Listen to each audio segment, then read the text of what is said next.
So earlier today, I had my first day of my field placement, and I'm down at Liberty Benton Middle School down in Findlay, and I thought it went pretty well. I was a little overwhelmed at first though because there's so many students, and it kind of took me a while to get all the names. And honestly, by the end of the day, I was still not getting a lot of names down. Like, for instance, there's this kid named Gavin, and I kept on calling him Max all day on accident because there's a kid named Max who does look just like him, only he's a lot shorter than him. But they're all really great kids, and my teacher's pretty cool. Her name's Mrs. Soms, and the kids all really seem to like her.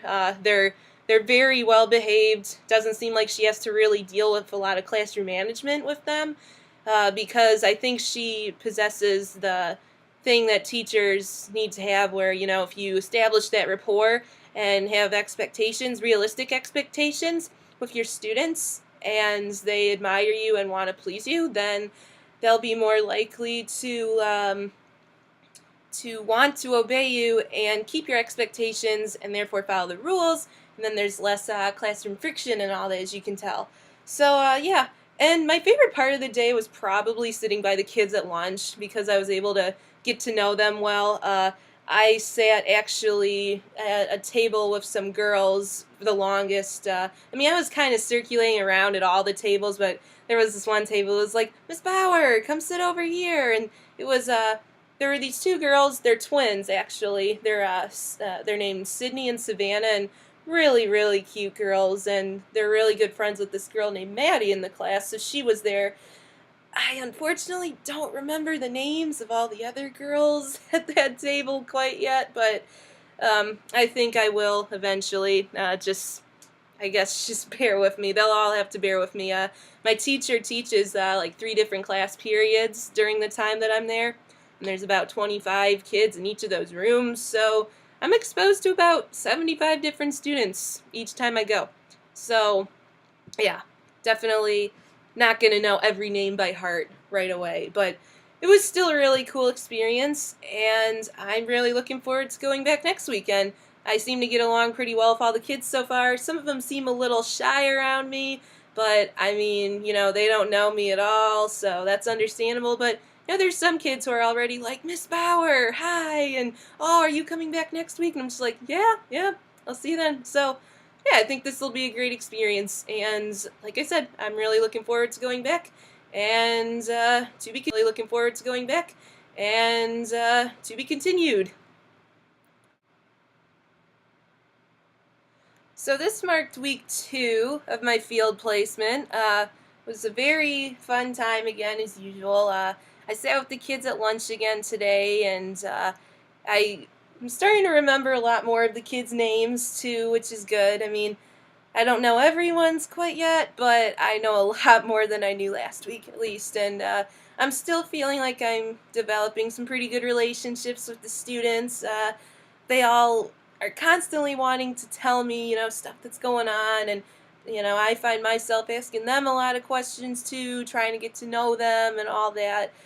So yeah, I went to specials today with the kids, actually, computer class actually, and gosh, when I walked into the room, I couldn't believe it. They don't even really have computers as much in the computer lab. They have computers, but there's more iPads than actual computers, which is really weird, and a whole lot different from when I was in middle school, and even different from when I was in high school. It's all iPads practically.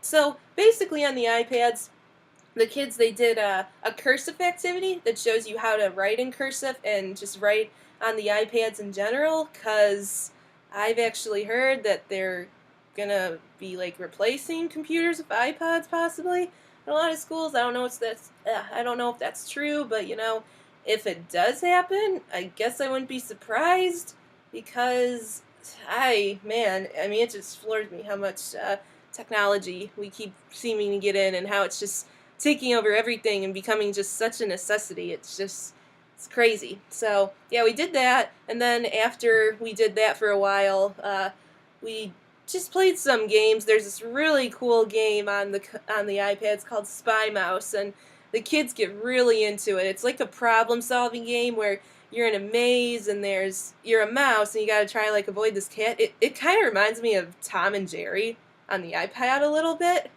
I guess. So it was a lot of fun.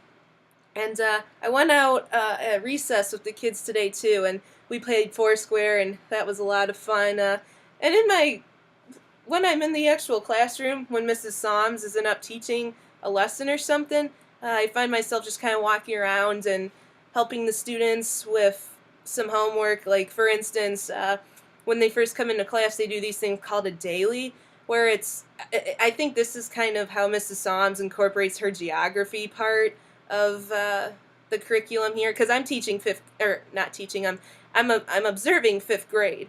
So that's middle childhood, and middle childhood is broken up into geography strands with their social studies content, which that's what Mrs. Soms teaches, actually. I don't know if I had mentioned that in my first field placement video, but yeah, so they walk in and they do these dailies, and they're given a map of a certain region in the country or something. Like today, they were given a map that shows all these different National Football League teams throughout the country, which makes sense, with it being like February and the Super Bowl coming up. And plus, Mrs. Soms, she really, really likes football, especially Ohio State. So, and a lot of the kids in the class like Ohio football too. It's a rural school district, so there's a lot of athletic pride, as I'm sure a lot of you know is very common at rural schools, and suburban too, but rural too, because everyone knows each other and is kind of always together and all that.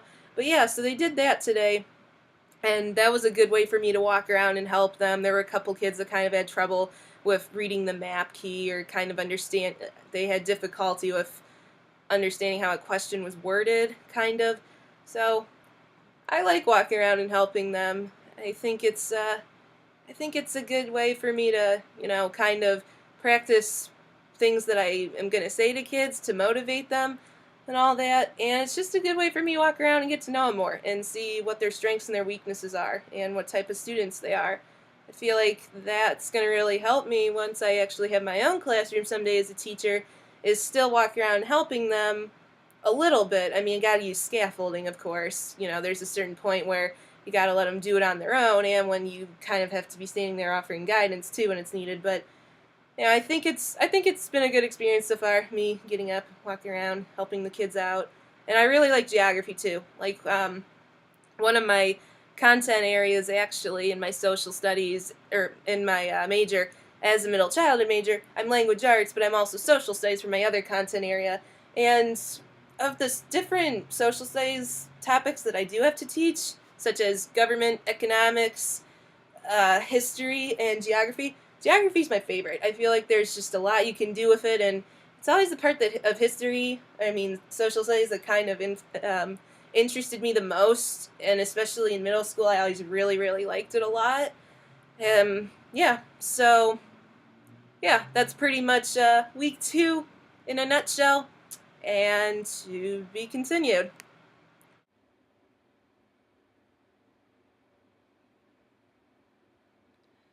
So today at Field Experience, we're studying colonial America in Mrs. Som's class, and she had the students write a paragraph on colonial America.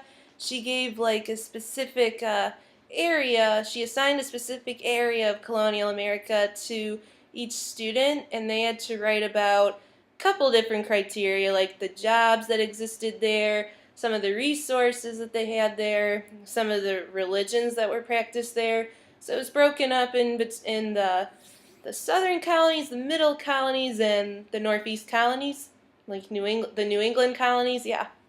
And then students had to just write a basic paragraph on that, and Mrs. Som, she did a really good and important teaching strategy today known as modeling, where instead of just explaining to the kids, oh, okay, hey, yeah, you got to get up and write a paragraph on colonial America, before doing that, she gave students something to kind of base their goal off of and something to kind of work towards. So she got up to the front on the not the bulletin board, the white dry erase board, and she wrote out a good example of what an acceptable paragraph would have looked like.